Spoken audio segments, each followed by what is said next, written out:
I've really come in with a focus on building the capacity of our middle and emerging leaders. I think we're a really big school. So I'm at Penley and Essendon Grammar School, the principal there, and we've got 400 staff members and nearly 3,000 students, and we're multi-campus. And so we've sort of, we've had a history of success in terms of academic results as well. And so when I was, and I actually started my career there, so I've been there a really long time and had a sort of a strange run of internal appointments, sort of tripped over and got a promotion, and then found myself as principal. So, you know, we, when I was working mostly with students, I was always mindful that we are in a real position of privilege, and that the students that I was working with, you know, a lot of them were going on to really be policymakers and to be decision makers in public life. And I felt a real sense of responsibility to ensure that they had a strong sense of social justice and really understood their own position of privilege. And I think that too is the approach I'm taking with the staff. You know, that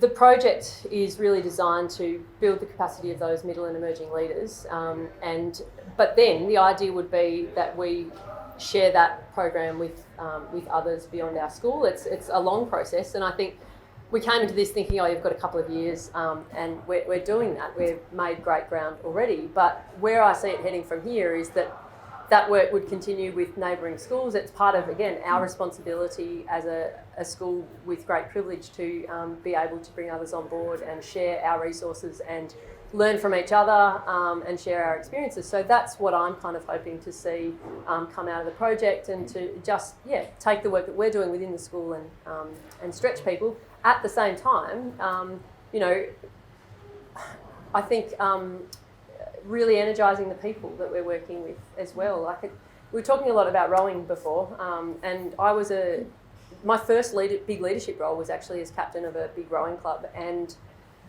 volunteers. I was working always with volunteers. The coaches were not paid. You know, if it wasn't rewarding for them, and if they didn't feel a sense of value in what they were doing, they would just stop turning up. And it's not, you know, it's very early. Rowing's you're up there very early. And so I think I've always had the sense that you've got to make the work meaningful for people and show them, you know, that there's great reward in it. And that's been a focus of the project too. So that's kind of what I'm, you know, looking at going forward as well. Thank you.